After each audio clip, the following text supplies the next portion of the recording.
জনপ্রিয় পাকিস্তানি অভিনেত্রী হুমায়রা আসগরের রহস্যজনক মৃত্যু হয়েছে। হুমায়রার মরদেহ করাচির ফ্ল্যাট থেকে পুলিশ উদ্ধার করেছে।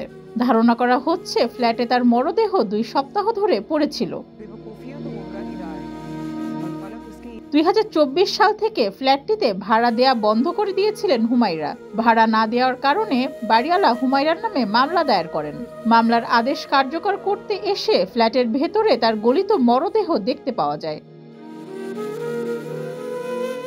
আদালতের নির্দেশে হুমায়রা আসগরের ফ্ল্যাট খালি করার জন্য ঘটনাস্থলে যাওয়ার পর পুলিশ দরজায় কড়া নাড়লে ভেতর থেকে কেউ সাড়া দেয়নি। অবশেষে তালা ভেঙে পুলিশ অ্যাপার্টমেন্টে প্রবেশ করে এবং হুমায়রাকে মৃত অবস্থায় দেখতে পায়। এদিকে হুমায়রার মৃত্যুর সংবাদে সোশ্যাল মিডিয়ায় ও সহকর্মীদের মধ্যে শোকের ছায়া নেমে এসেছে। অনেকেই অবিশ্বাস প্রকাশ করে প্রশ্ন তুলেছেন, কিভাবে এত নিঃসঙ্গতায় মৃত্যু হলো হুমায়রার। অনেকে বলছেন কাজ না পাওয়ার হতাশা থেকে আত্মহত্যা করেছেন হুমায়রা।